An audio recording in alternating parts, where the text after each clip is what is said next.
आता है फकीरों पे उन्हें प्यार कुछ ऐसा, खुद भीख दे और खुद कहे मंगते का भला।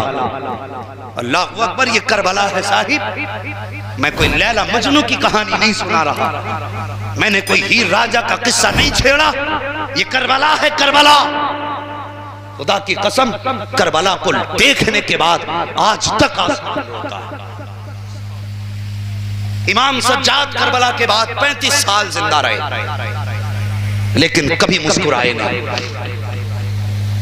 35 साल मुस्कुराए नहीं। किसी ने कहा सज्जाद कभी तो मुस्कुरा दिया करो, तो फरमाया करते थे मैंने करबला देखा, अगर तुम भी करबला देख ले तो कभी मुस्कुराते नहीं। जब कभी इमाम सज्जाद किसी बाजार से गुजरते, लोग गोश्त पे कपड़ा डाल देते थे कि इमाम सज्जाद गुजर रहे हैं, इमाम ज़ैनुल आबिदीन गुजर रहे, छुरी छुपा देते थे। एक दिन आप गुजर के जा रहे हैं, यार करबला क्या है, एक दिन गुजर के जा रहे हैं, एक कसाई हाथ में बकरी की रस्सी पकड़े आ रहा है, दूसरे हाथ में छुरी थी। इमाम ज़ैनुल आबिदीन को आते देखा, अचानक में कांप गया यार, पूरा कांप गया और माफी के लिए हाथ जोड़ के कहने लगा इमाम माफ कर दे, मुझे पता नहीं था आप आ रहे होंगे। आपने फरमाया मैं बद्दुआ नहीं करता। कहा कहां लेके जा रहा? उसने कहा जिबा करने। फरमाने लगे अगर जिबा करने जा रहा है बता, क्या तुझे जिबा करने के आदाब और उसूल मालूम है? उसने कहा जी। का बता जिबा करने की पहली शर्त क्या है? जैसी उसने इतना सुना, कहने लगा हुजूर जिबा करने से पहले सबसे ज्यादा जरूरी है कि जिस जानवर को जिबा किया जाए पहले उसे बहला बहला करके पानी पिला लिया जाए। इतना सुना खड़े से आप जमीन पे गिर गए और चीख निकली। फरमाने लगे और दुनिया वालों, जानवर को जिबा करने से पहले पानी पिलाते हो और मेरे 71-72 जिबा किए गए, किसी ने पानी का एक घूंट तक नहीं पूछा। आपने फरमाया बता दूसरी शर्त क्या है? कहने लगा हुजूर दूसरी शर्त यह है कि जिस जानवर को जिबा किया जाए अगर वो जानवर बच्चा है तो उसके माँ बाप से अलग कर दो, अगर माँ या बाप है तो बच्चों से अलग कर दो। का जानवर जानवर को कटता हुआ नहीं देख सकता। आप 3 मर्तबा उठे बैठे, कहने लगे जानवर जानवर को कटता हुआ नहीं देख सकता। कहा लेकिन जब मेरे अकबर शहीद हुए थे, कासिम शहीद हुए थे और मेरे पापा के गले पे छुरी चली थी तो उस वक्त में खानदान नबुव्वत की शहजादियां देख रही थी। अल्लाह अकबर। तीसरी बात आपने पूछी, फरमाने लगे बता तीसरी शर्त क्या है? उसने कहा तीसरी शर्त यह है जब जानवर को जिबा किया जाए तो पहले छुरी को तेज कर लेना चाहिए ताकि काटने में जानवर को तकलीफ ना हो। आपकी चीख निकली। फरमाने लगे तुम जानवर काटने से पहले, जिबा करने से पहले छुरी को तेज करते हो। जब शिमर लईन ने मेरे बाबा के गले पे छुरी चलाई थी, फरमाते कि 52 मर्तबा चलाई थी, गला नहीं कटा था। अल्लाह अकबर साहिब, ये करबला है। और करबला से वापसी के बाद हजरत कासिम की वालिदा उम्मे फरवा 15 साल जिंदा रही, लेकिन आप कभी ठंड और छांव में नहीं बैठी थी, कभी ठंडा पानी नहीं पिया था। लोग कहा करते थे, औरतें कहती थी सैयदा कभी तो ठंड में बैठ जाया करो। फरमाती जिनके पेटों के लाशें धूप में पड़े रह गए हो उन्हें फिर छांव अच्छी नहीं लगती है। ये करबला है साहिब, ये कोई लैला मजनू की कहानी नहीं। और साहिब जरा समझो करबला के दर्द को, खुदा की कसम दिल तड़प जाता है। वो कैसी रुखसती थी बाप बेटे की जुदाई। जब मेरे इमाम अपने खेमे से जुदा होने लगे थे और हजरत सकीना ने आके इशारा करके अपने बाप की सवारी को रोक दिया था, कोई खेल तो न था। वो यार तुम परदेश जाते हो तो बेटियां बार बार कहती हैं कब आओगे, तो तुम्हारी आंख में आंसू आ जाते, तुम सोचते उड़ के चले जाएं। बेटी ने बुलाया, वीडियो कॉल पे बेटी बात करने लगे तो बाप रोने लगता, फिर मेरा हुसैन तो कभी ना आने के लिए गया था। बड़ी कुर्बानी है करबला की। अब चूंकि मुझसे यह भी कहा गया है कि बादे करबला के कुछ थोड़ा सा इशारतन वाकया बयान कर दूं, सुनेंगे भी थोड़ी देर? इजाजत है जरा थोड़ी सी? हाँ, मुझे अभी वक्त तो मुझे नहीं बताया गया था कितनी देर बोलना है, लेकिन जब तक आप मोहब्बत से सुनेंगे इंशाअल्लाह कोशिश करूंगा मैं बात कर लूं। हम पलटते नहीं बेजान किताबों के वरक, हम वो पढ़ते हैं जो चेहरों पे लिखा होता है। कुछ आंखें मैं देख रहा हूँ याद हुसैन में आंसुओं से गुस्ल कर रही है। और यार जिनकी आंखें भीग जाए आज मांग लेना जो मांगना हो। हसनैन करीमैन दोनों से ये रिवायत है, फरमाते हैं अगर हमारी मोहब्बत में किसी की आंख से आंसू का एक कतरा और निकला और इतना निकला कि सिर्फ पलक भिगो पाया, फरमाते हम उस वक्त तक जन्नत में नहीं जाएंगे जब तक हाथ पकड़ के उसे दाखिल नहीं कर देंगे। हाँ बस जरा तवज्जो करें, वो शाम गरीबा, अल्लाहू अकबर, बिखरी हुई लाशें, दुश्मनों के घोड़े, खानदाने नबुव्वत।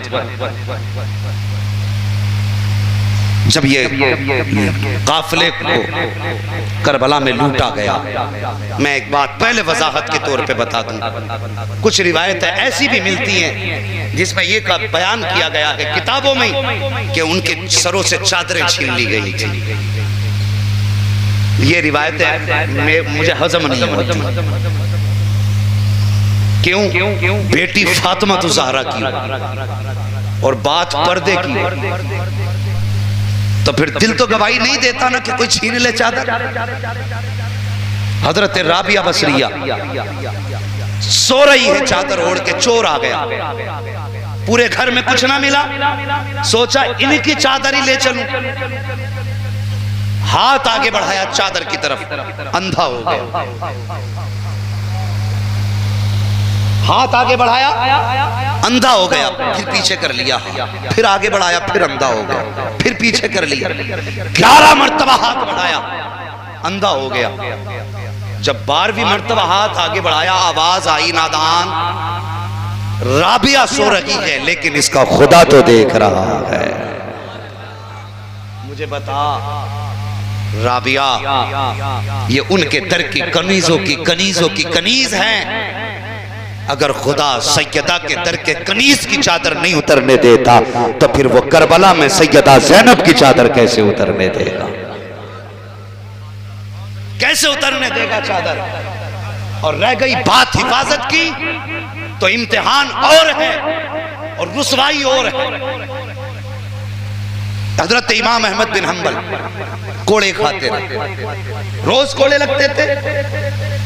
एक दिन जब कोड़ा लगा इजार पे, जो आपके तहबंद पे बंधा था, ऊपर से इजार टूट गया, तहबंद खुल के चला।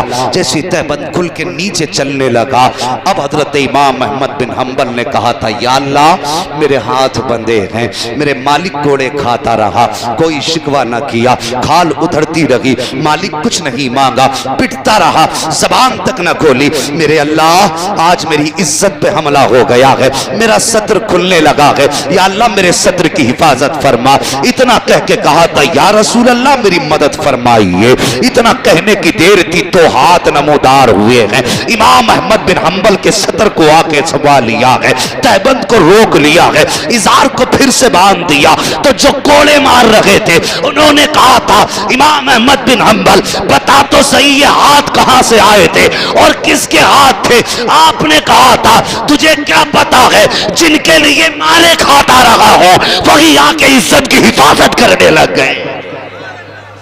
अल्लाहू अकबर। अगर इमाम अहमद बिन हम्बल उनके लिए कोड़े खाए तो वो सतर न खुलने दे। अगर ज़ैनब करबला में उनका दीन बचाए तो वो सर से दुपट्टे कैसे छीनने दे सकते? खेमे जलाए गए और जलाने के बाद जब दुपट्टे खींचने की बारी आई, हुसैन का बेटा जिंदा था, लावारिस नहीं थे करबला वाले। जब सैयदा ज़ैनब की तरफ चादर उतारने चले, हुसैन का 12 साल का ज़ैनुल आबिदीन, 3 दिन के बुखार का मारा ज़ैनुल आबिदीन, 3 दिन की प्यास का निठाल ज़ैनुल आबिदीन, तलवार संभाली आगे बढ़े और जुमला इरशाद फरमाया था, जालिमो अब ये मत समझना अभी करबला है। फरमाते इम्तिहान का वक्त खत्म हुआ, अब शान का वक्त शुरू हो चुका है। अगर अब कोई आगे बढ़ा, फरमाने लगे कि बस 22,000 नहीं, फिर तो 22 लाख भी कम पड़ेगा। ये कह के जब कहा था पीछे हट गए सब। अल्लाहू अकबर। फिर मशीयत इलाही से कैदी बनी। सुनो करबला के कैदियों की कहानी सुनो। जब ये काफिला चलने लगा ना, काफिला जाने से पहले एक सरदार आया यजीदियों का, उसने कहा सज्जाद, कहा क्या? कहा कल रवाना होना है, तैयारी कर लो। आपने कहा था मुसाफिरों की कोई तैयारी नहीं होती, जब चाहे ले चले। तारीख में सबसे पहले बेड़ियां इमाम ज़ैनुल आबिदीन के पैरों में पड़ी। हथगढ़ इमाम ज़ैनुल आबिदीन के हाथ में सबसे पहले डाली गई, गले में तोक डाला गया। क्या था तोक जानते हो? इतना वजनी तोक था कि यह सफर करबला से शाम तक, मतलब दमिश्क तक हुआ। पूरा सफर इमाम ज़ैनुल आबिदीन ने ऐसे झुक के किया था, इसके वजन की वजह से, जैसे नमाजी रुकू किया करता। अल्लाहु अकबर। ये जब पहनाया गया तो काफिला चला। 72 नेज़े थे, 72 सर थे, 64 औरतें थी, 26 बच्चियां थी, एक मर्द तन्हा इमाम ज़ैनुल आबिदीन। आवाज समझ में आई ना सबको? 72 नेज़े, 72 सर, 64 औरतें, 26 बच्चियां, एक मर्द तन्हा इमाम ज़ैनुल आबिदीन। ये काफिला चला कैसे? सबसे आगे इमाम हुसैन का सर, उनके पीछे बाकी शहीदों के सर, सबसे पीछे नेज़े पे अली असगर का सर था। सबसे आगे कैदियों में हजरत इमाम ज़ैनुल आबिदीन पैदल थे, हजरत सैयदा ज़ैनब ऊंट की नंगी पीठ पर थी, उनके पीछे 26 बच्चियों की सवारियां थी, सबसे पीछे सवारी पे हुसैन की सकीना थी। आज वो कैदी बनाए गए हैं जो कयामत में हम मोमिनीन की माओं को दोज़ख से आजाद कराएंगे। अल्लाहु अकबर। आज उनके हाथों में जंजीरें हैं जो हम गुनाहगारों की दोज़ख से जंजीरें खुलवा के जन्नत दिलवाएंगे। काफिला चला, अजीब मंजर था जब ये 13 मुहर्रम को काफिला चला करबला से। कितनी मुहर्रम को? 13 मुहर्रम को जब ये वापस आया था ना काफिला, 13 मुहर्रम को चला, सफर करते रहे, चलते चलते चलते चलते 27 मुहर्रम आ गई। मैंने बहुत से वाकयात छोड़ दिए, बीच के बहुत सारे वाकयात छोड़ दिए हैं, बस कुछ बातें। कितनी मुहर्रम आ गई? 27 मुहर्रम आ गई। 27 मुहर्रम को जब ये काफिला शाम के वक्त ठहरा, अजीब किस्सा है यार ठहरने का भी। जब यजीदी शाम को पड़ाव करते थे तो कहते थे पड़ाव करो, तो सारे खेमे लगाए जाते थे, लेकिन नबी के घर की शहजादियां बगैर किसी खेमे के तपती हुई रेत पे बैठ जाया करती थी। उसी रेत पे वुजू भी करना है, उसी रेत पे कुरान भी पढ़ना है। कौन सा जुल्म करबला वालों के साथ ना हुआ। उसी हालत में अल्लाहु अकबर, फर्श पे सोना उनके लिए आलीशान खेमे थे, मेरे नबी के घर की बेटियों के लिए सिवाय आसमान के कोई शामियाना न था। बैठ जाती, लेकिन अब सरों को संदूक में रखा जाता था, इसलिए कि हुक्म था कि सारे सर हिफाजत के साथ यजीद के दरबार में पहुंचाए जाएं। सबसे ज्यादा जरूरी था हुसैन के सर को पहुंचाना, तो जिस सारे सरों को संदूक में शाम को रखा जाता, और उसके बाद इमाम हुसैन का सर जिस संदूक में रखा जाता उसको ताला लगाया जाता, इसलिए कि सबसे ज्यादा उस दिन उस काफिले की निगरानी जिम्मेदारी हारिस इब्न अकीदा की थी।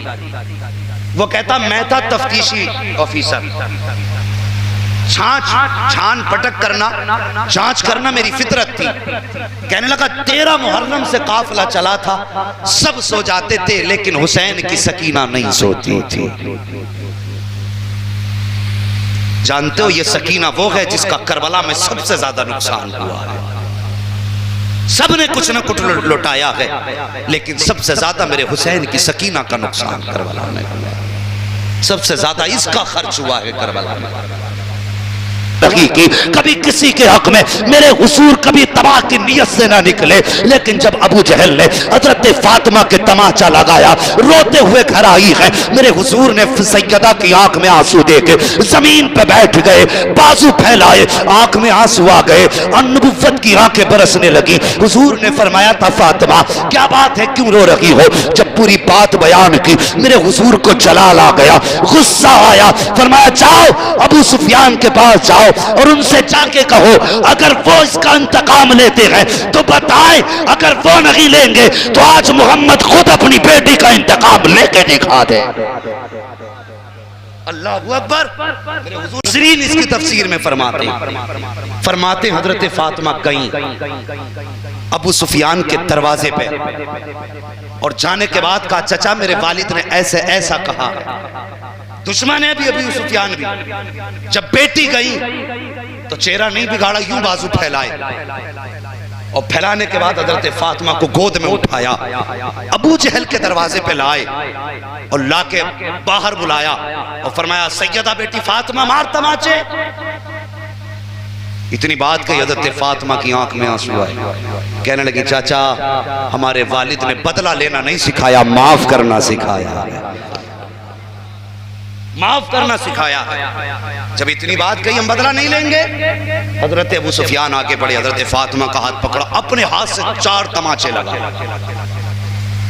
हजरत फातिमा मुस्कुराई, कहने लगी, जाओ बेटे बेटी। हजरत फातिमा वापस आई, मेरे हुजूर ने बेटी को मुस्कुराता देखा, फिर रो दिए।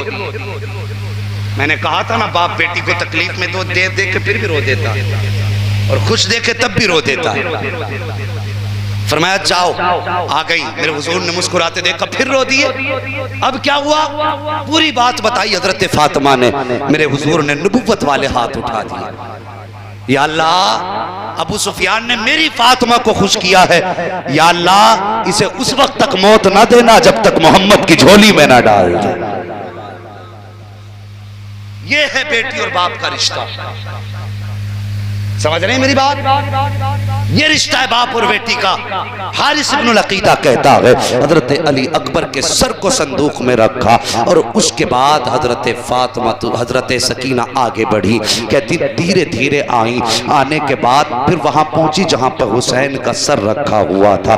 का उस संदूक के पास आई, बैठी, बहुत खुश थी। का आज बाप के चेहरे को चूमने का मौका मिल जाएगा। फरमाती है, मैं हारिस इब्नुल अकीदा कहता है, आई हजरत सकीना और जब आके देखा संदूक में ताला लगा था। का उन्होंने ताला लगा देखा, बस आंख में आंसू आ गए। हाथ उठा के कहती है, या अल्लाह तू जानता है 13 मुहर्रम से 27 मुहर्रम आ गई है, बेटी पैदल चलती आई है, आंख भर रात भर आंख नहीं लगी है, इसी इंतजार में चलती रही हूँ। काश किसी दिन बाप का माथा चूमने का मौका मिल जाए, काश किसी दिन बाप का चेहरा चूमने का मौका मिल जाए। ए मेरे अल्लाह, आज इसमें ताला लगा हुआ है। का बच्ची ने जब इतना कहा है, का मुझे डर लगने लगा। मैं सोचने लगा सकीना कहीं मेरे लिए बद्दुआ तो नहीं कर रही है, अगर इसने बद्दुआ कर दी तो फिर तबाह कर दिया जाऊंगा। का मैंने कान लगा के सुना तो कह रही थी, या अल्लाह जो यूसुफ के लिए ताले लगे थे वो 7 ताले थे, वहां यूसुफ थे,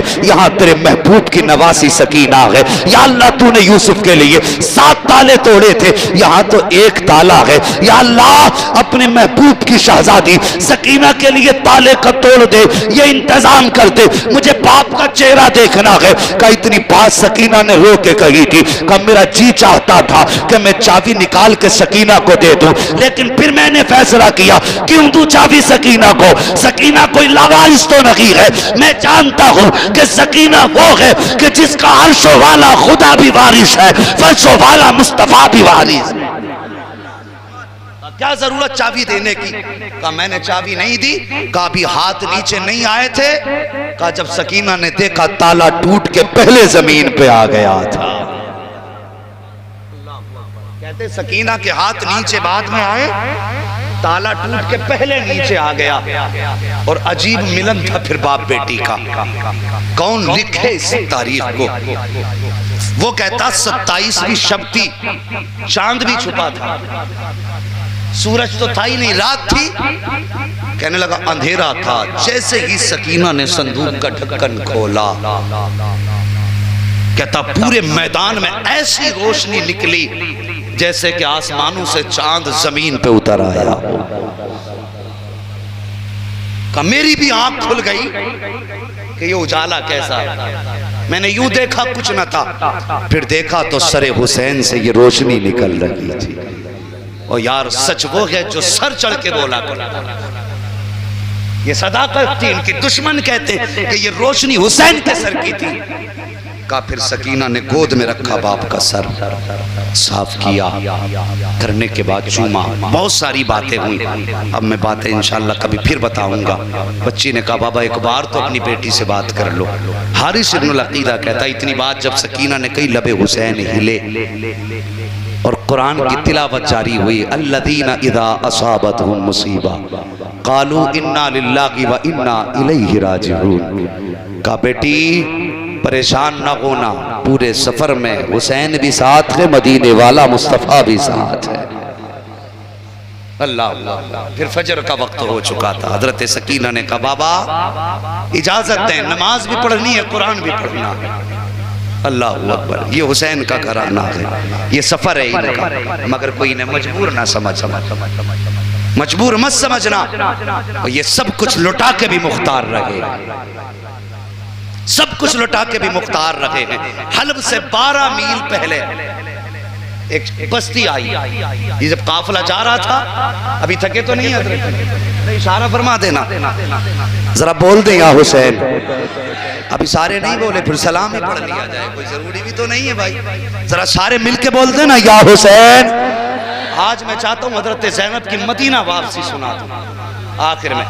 बस जरा तवज्जो से बोल दें, जरा कह दें या हुसैन। बस गौर करें, जब हलब से 12 किलोमीटर पहले जब ये बस्ती के पास से काफिला गुजरने लगा, एक चौराहा आया। मैं सुनाने लगा हूं कौन देता के देने को मुंह चाहिए, देने वाला है सच्चा हमारा नबी। गौर करें, 12 मील पहले एक चौराहे पे एक नाबीना शख्स खड़ा था, उसके साथ एक बच्चा था। 72 नेज़ों पे 72 सर। उनसे आगे ढोल बजते आ रहे थे। क्या बज रहे थे?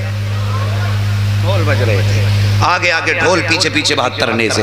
बच्चा ये समझा शायद बारात आ रही, और नए कपड़े थे, जश्न था फतह का इन लोगों में। बच्चे ने अपने बाप से कहा अब्बा लगता है बारात आ रही है। बूढ़ा कहने लगा बेटे जब दूल्हा पास में आ जाए तो बता देना, तभी भीख मांगे। बच्चे ने कहा ठीक है। ढोल बजते बजते लोग आगे गुजरे। बच्चा दूल्हा की तलाश में था। क्या देखा? 72 नेज़ों पे 72 सर। जैसी बच्चे की नजर पड़ी, अपना होश खो बैठा। बच्चा देखा तो देखता ही रह गया। और फिर अजीब मंजर था यार, 72 नेज़ों पे 72 सर समझ में आए, लेकिन जब 6 माह के असगर का सर देखा तो फिर बच्चा फैसला ना कर सका, सर पकड़ के बैठ गया। सोचने लगा या अल्लाह, बड़ों की खता तो समझ में आती है, इस बच्चे ने क्या बिगाड़ा होगा जिसके मुंह से दूध निकलना चाहिए था उसके मुंह से खून बह रहा है। का ये सोच के बच्चा चुप खड़ा रह गया। काफिला गुजरता गया, 72 नेज़े गुजरते गए, 72 सर भी गुजरते गए। आखिर में फिर कैदियों की बारी आई है। सबसे आगे इमाम ज़ैनुल आबिदीन थे, उनके पीछे सैयदा ज़ैनब की सवारी है। अल्लाहु अकबर। जब नूरी लोगों के हाथों में इसने जंजीरें देखी, गोली मार के धोखे से ये कहना चाहता था बाबा मंजर अजीब है, लेकिन बूढ़ा ये समझा शायद दूल्हा की सवारी आ गई है, इसलिए बच्चे ने इशारा किया है। बूढ़े ने जैसी इस कोनी का इशारा महसूस किया, उसके बाद बूढ़े ने हाथ उठा के कहा था ओ जाने वालों, अली की खैरात दो, नबी की खैरात दो। इतना सुनना था, हजरत ज़ैनब की आंख में आंसू आ जाते हैं। आज कई दिन के बाद परदेश में किसी ने अली का नाम ले दिया था, किसी ने नबी का नाम ले दिया था। हजरत ज़ैनब की आंखें बरसने लग जाती है। फरमाती अम्मा फिजा का क्या बात है? का जरा इससे कहो एक बार और मेरे पापा और नाना का नाम ले दे। फिर से कहा जरा और मांग, किसके नाम से मांगता है? सवाली ने कहा था अली की खैरात तो, नबी की खैरात तो। आपने कहा फिर बोल। उसने 3 मर्तबा कहा अली की खैरात तो, नबी की खैरात तो। अल्लाहु अकबर। इतनी बात कही थी। हजरत ज़ैनब कहती है फिजा अम्मा जरा पूछो इससे क्या ये अली को जानती जानता है? उसने कहा हाँ मैंने अली का जमाना देखा है, उनका दौर देखा है, उनको तो नहीं देखा, अलबत्ता मैंने उनकी आवाज सुनी है, उनके लहजे को पहचानता हूं। उसके बाद हजरत ज़ैनब ने बच्चे को बुलाया, बुला के कहा था बेटे बता तो सही क्या करते हो? कहा हमारा पेशा है बाप दादाई, हम भीख मांगा करते हैं। आप फरमाती हैं सुन, सबसे पीछे जो सवारी आ रही है उस पे सबसे छोटी कैदी बैठी हुई है, उस कैदी का नाम सकीना है, उसकी सवारी के पिछले कदमों के निशान की मिट्टी हटा लेना, तुम्हारी जरूरत पूरी हो जाएगी। ये कह के सैयदा ज़ैनब आगे बढ़ गई। बच्चे ने बूढ़े का हाथ पकड़ा है और वहां लाया है जहां से हजरत सकीना की सवारी गुजर रही थी। उसने पिछले कदमों के निशान की मिट्टी हटाई है। जैसी मिट्टी हटाई है बच्चे की आंखें हैरत ज़दा रह जाती हैं। क्या देखता है? ऊपर की मिट्टी हटाई, नीचे से सोना निकल आ रहा है, सोना निकल आया है। बच्चे ने चीख के कहा था बाबा काम बन गया है। कहा क्या हुआ है? कहा ये जो कैदी गुजर के गई है इसने बताया था कि सवारी के पिछले कदमों के पीछे से मिट्टी हटा लेना। कहा मिट्टी हटाई है तो सोना निकल आया है, अब भीख मांगने की जरूरत नहीं है। बूढ़े ने कहा था बेटे अब सोने को छोड़ दे, वहां ले चल जहां वो कैदी गई है। कहा किस लिए? कहा तू नहीं जानता है ये जो गुजर के गई है ये कोई और नहीं है, या तो अली की बेटी गई है या फिर इस रास्ते से नबी की बेटी गुजर के गई। अगर किसी को नारा याद हो तो नारा लगा दो अल्लाह के बंदो। हद कर दी भाई।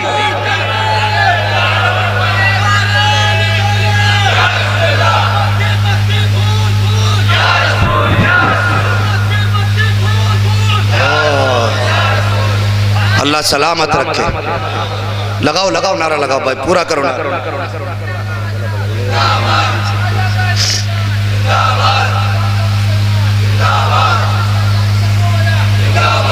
अल्लाहु अकबर। कहा या तो अली की बेटी गई है या फिर नबी की बेटी गई है। बच्चे ने सोना तो छोड़ दिया और वहां पहुंचा जहां सैयदा ज़ैनब थी। बूढ़े ने जाके कहा बेटी कौन है? सैयदा ज़ैनब ने कहा तुमने तो अली को देखा है। इतनी बात कही कसम से बूढ़ा कदमों पे गिर गया। कहने लगा लहजा बता रहा कि अली की बेटी आई है। मैंने अली का भी लहजा सुना। अल्लाह अकबर। काफिला चलता रहा।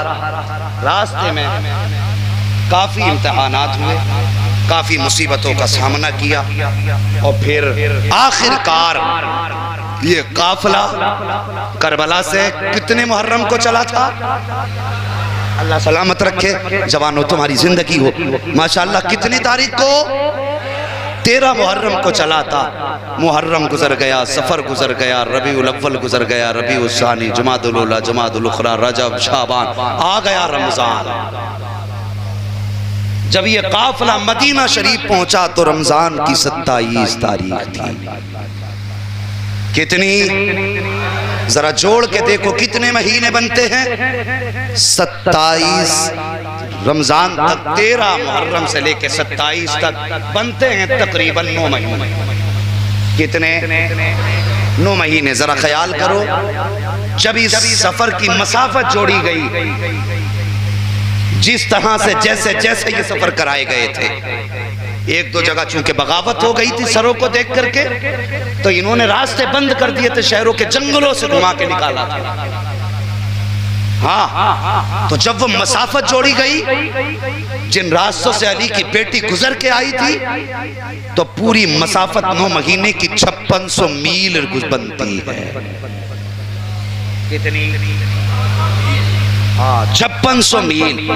9 महीने सफर किया, पैदल सफर किया, 5600 मील सफर किया। और जानते हो सफर करके भी आई हैं, कुरान पढ़ती भी आई हैं। जब अली की बेटी मदीना पहुंची थी, आपने 9 महीने में 72 कुरान मुकम्मल कर दिए थे। हाँ, हजरत ज़ैनब ने कितने कुरान मुकम्मल किए? 72 कुरान मुकम्मल किए। पहुंची मुस्तफ़ा के मदीने, सामने हुजूर का मज़ार नजर आया। बुलाया सज्जाद जी फूफी का, ये सामने क्या है? कहने लगे फूफी आपको भी तो पता है कि मुझे तो पता, लेकिन तुम बताओ। कहने लगे ये नाना का मज़ार है। आपने हाथ पकड़ा इमाम सज्जाद का, रुख किया करबला की तरफ। कहने लगी हुसैन मैंने आपकी अमानत को मदीने पहुंचा दिया है। और उसके बाद फरमाया सज्जाद जी का जाओ तुम घर वालों को लेके घर पहुंचो, मैं नाना को कुरान सुना के आता। अब देखिए जो मैं बात करने लगा हूं, हमारी माँ बहनें भी बैठी हुई हैं और मर्द भी बैठे हैं, जवान हजरात भी बैठे हैं। घर में पर्दे की तलकीन करो।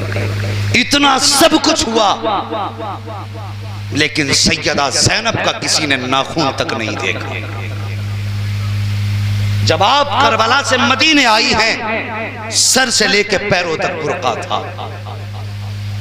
हुजूर के मज़ार पे आई, हजरत फिजा साथ थी, आके कुरान की तिलावत शुरू कर दी। कुरान पढ़ना शुरू किया, पहला पारा मुकम्मल किया, दूसरा पारा आया। पढ़ते पढ़ते इस आयत करीमा पे पहुंची, अल्लज़ीना इज़ा असाबतहुम मुसीबा क़ालू इन्ना लिल्लाहि व इन्ना इलैहि राजिऊन। मुस्तफ़ा की कब्र अनवर हिलने लग गई।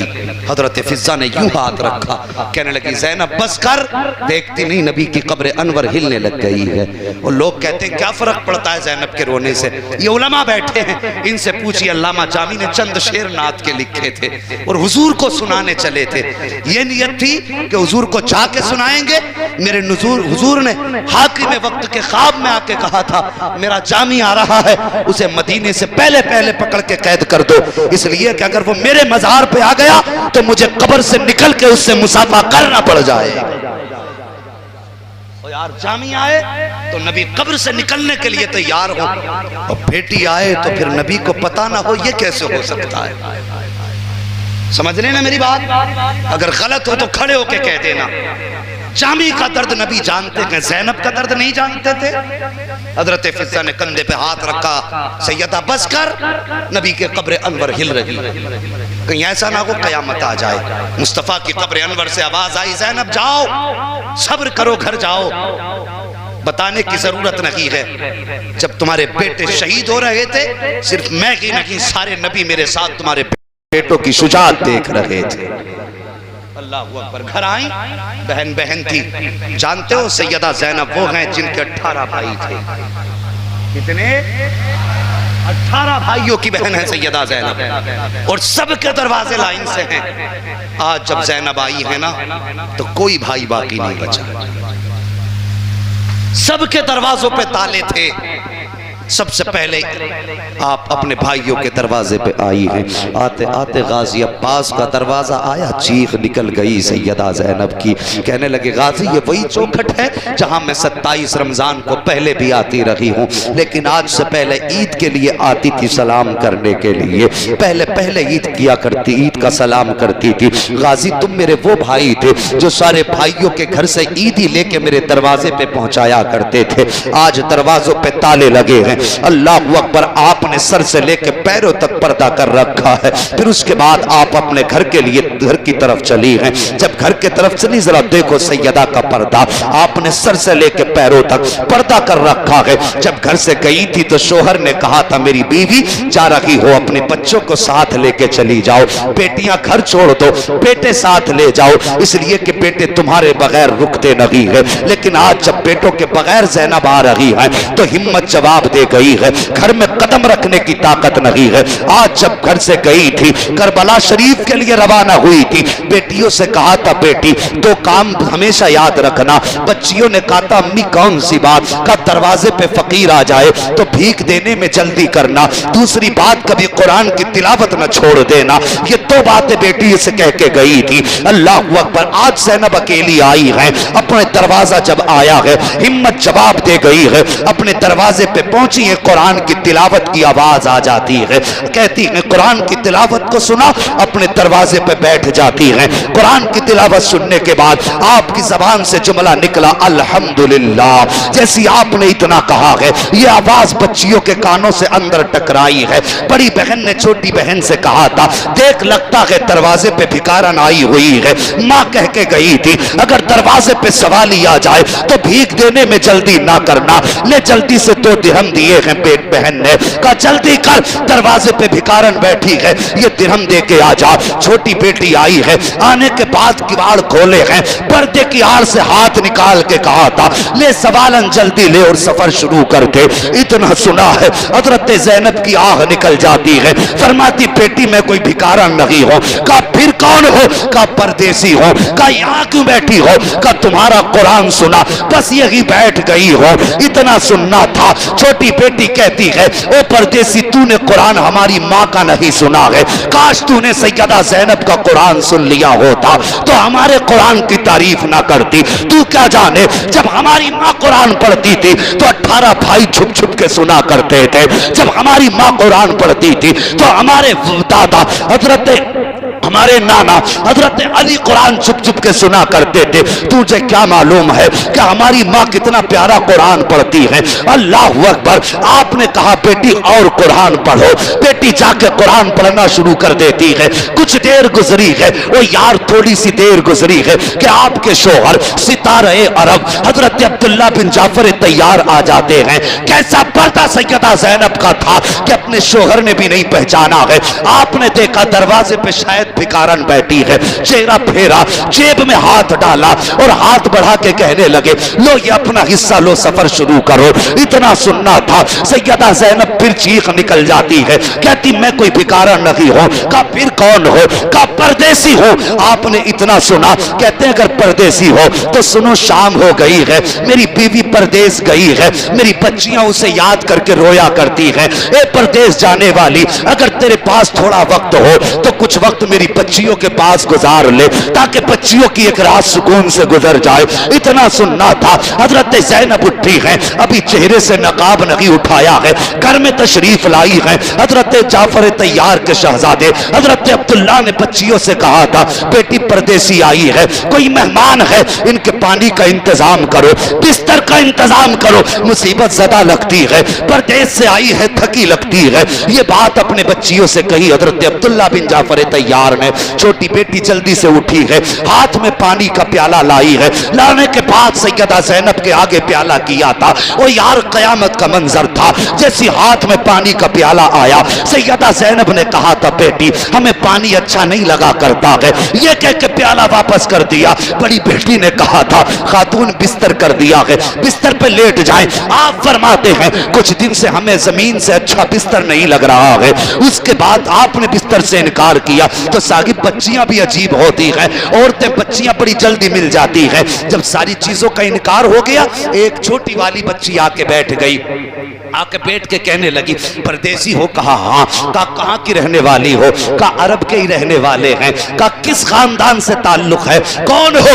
आपने फरमाया मेरे 2 बेटे हैं। इतनी बात कही है, छोटी बेटी कहती ताज्जुब है, तुम्हारे भी 2 बेटे हैं, हमारे भी 2 भाई हैं। कहा बताओ बेटे कितने बड़े हैं? सैयदा ज़ैनब ने कहा था एक की उम्र 9 साल थी, दूसरे की उम्र 11 साल है। छोटी बेटी कहती है ताज्जुब है, हमारे भी भाई 2 हैं, तुम्हारे भी बेटे 2 हैं, हमारे भी एक भाई की उम्र 10 साल है, 9 साल है, तुम्हारे भी एक बेटे की उम्र 9 साल है, हमारे भी एक भाई की उम्र 11 साल है, तुम्हारे भी एक बेटे की उम्र 11 साल है। उसके बाद पूछा बेटी ने कितने भाई हैं तुम्हारे? जब इतनी बात पूछी ना कितने भाई हैं, हजरत ज़ैनब कहती 18 भाइयों की बहन हो। इतना सुनना था। छोटी बहनों चीख निकल जाती है छोटी बेटी की, कहती बहन जल्दी कर, अरब में कोई बहन ऐसी ना थी जिसके 18 भाई हो। 18 भाई तो सिर्फ हमारी माँ के हैं, लगता है कोई परदेसी नहीं आई है, हमारी माँ आ गई है। इतना सुन के बेटी दौड़ के आई है, कहा खातून जरा चेहरे से पर्दा तो हटा। हजरत ज़ैनब ने जैसी नकाब पलटा है, बेटियों की चीख निकल जाती है, कहती नहीं ये हमारी माँ नहीं हो सकती है। जब हमारी माँ गई थी तो उनके चेहरे पे शबाब के जलवे थे, उनके बाल काले थे, लेकिन इस खातून के चेहरे पे झुर्रियां है, बाल भी सफेद है, ये माँ नहीं हो सकती। हमारी माँ के साथ उसके बेटे गए थे, ये अकेली आई है, ये कोई परदेसन है। इतना चीख को सुना है हजरत सितारे अरब अब्दुल्ला बिन जाफर तैयार आ गए। कहा क्या बात है बेटी? कहा बातें वो बता रही है जो हमारी माँ की बातें हैं, लेकिन चेहरे से माँ नहीं लग रही है।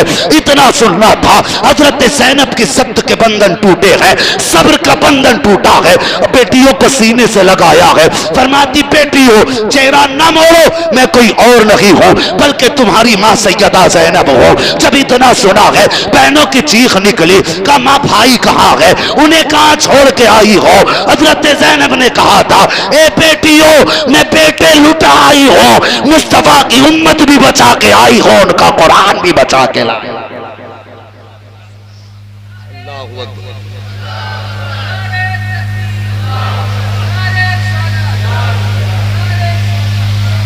बचा के कूफे से आबिद को लेके आई है, कमर पे पारे इमामत उठा के लाई है। अली की बेटी को झुककर सलाम करी, सलाम तेरी अमानतें घर तक बचा के लाई है। राकी ने कमेटी और जलसे में आने वालों सुनने वालों, अल्लाह तुम्हारी नस्लों को आबाद रखे और सबको करबला वालों की खैरात अता फरमाए। और खुदा की कसम ये नसीबों की बात है, उनके नाम की महफिल सजा के बैठे हैं, वरना दुनिया में कितने पड़े हैं कहने को मुसलमान हैं, लेकिन नबी के शहजादों का प्यार दिल में नहीं है। अहद कर लो सिर्फ मुहर्रम के दिनों में नहीं, जब तक जिंदा रहेंगे अपनी बच्चियों को सैयदा ज़ैनब की कहानी सुनाएंगे। हाँ ये ज़ैनब वो हैं, जरा गौर करना मेरी बात पे, बस मैं बात खत्म करने लगा हूँ। तीन इस्लाम की जिम्मेदारी करबला तक हुसैन के कांधे पे रही और फिर करबला से मदीने तक दीन की जिम्मेदारी सैयदा ज़ैनब के कांधे पे रही है।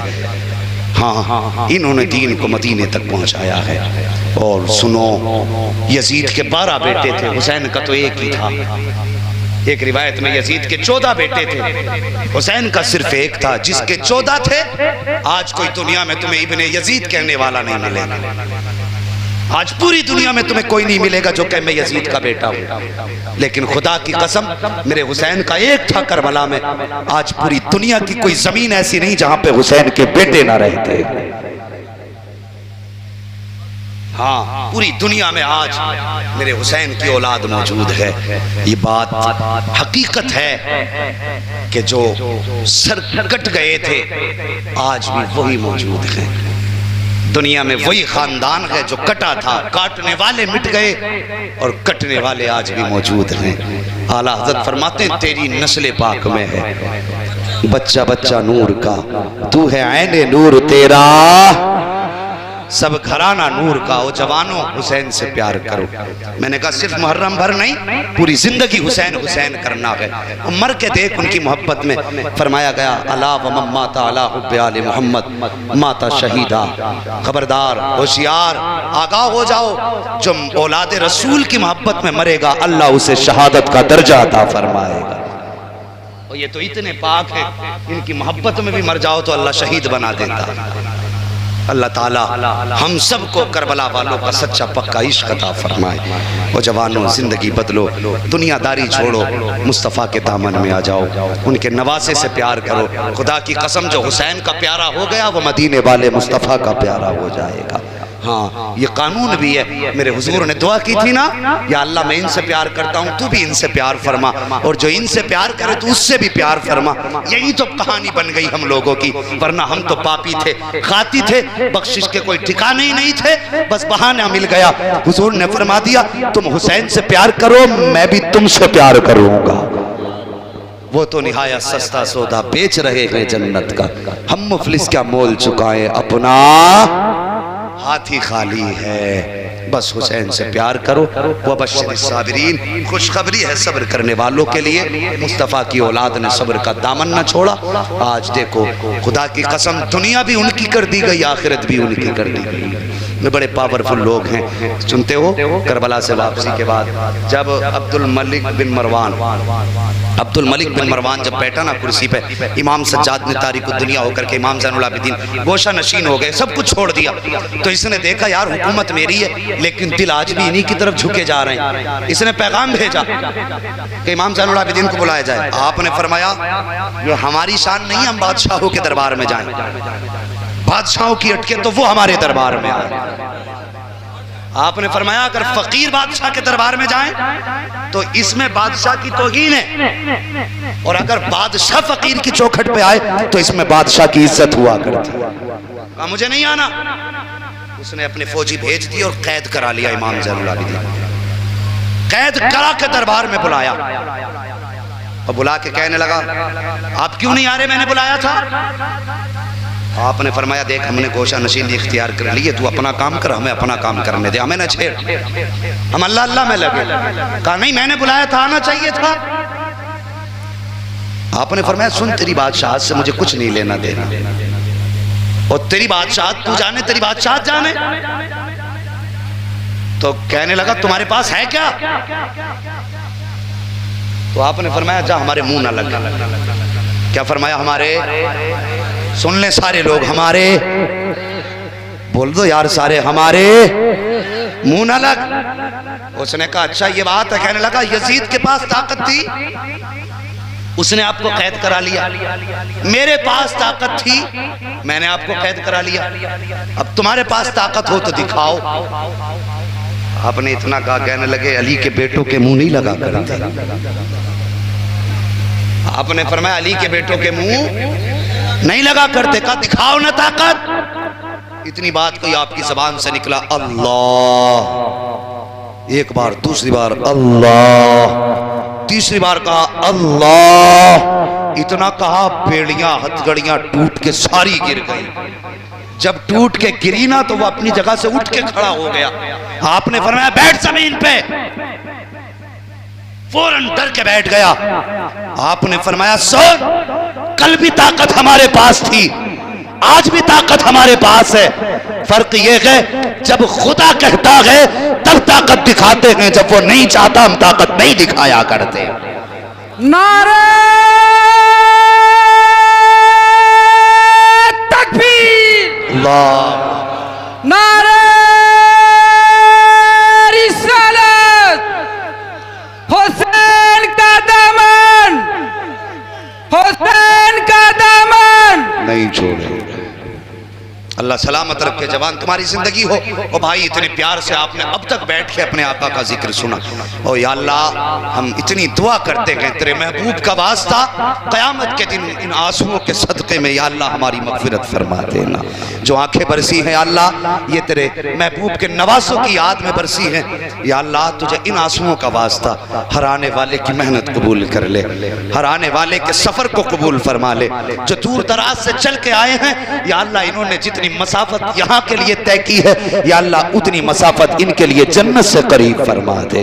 बस फरमाया गया वबश्शिर साबिरीन, खुशखबरी है सब्र करने वालों के लिए। वो लोगों सब्र का दामन न छोड़ना, अपनों को रूठने न देना, रिश्तों की कदर करना, बहनों को राजी रखना, माँ बाप की इज्जत करना। अभी कलाम पढ़ा था हमारे अब्दुल भाई, हाँ उन्होंने पढ़ा था माँ के ताल्लुक से। हर जवान उठ के हाथ उठा रहा था, ओ यार भले जलसे में हाथ कम उठाया कर, लेकिन घर माँ बाप के नाज ज्यादा उठा लिया करो। यहाँ तुम मौलवी को माँ के नाम पे 10,000 लुटा रहे हो, जरा दिल पे हाथ रख के देखना, क्या तुमने माँ जो 1000 रुपए माँ की मोहब्बत में मौलवी पे लुटाए, क्या तुमने उसी में से 100 रुपए का माँ का चश्मा संभलवा के ला के दिया?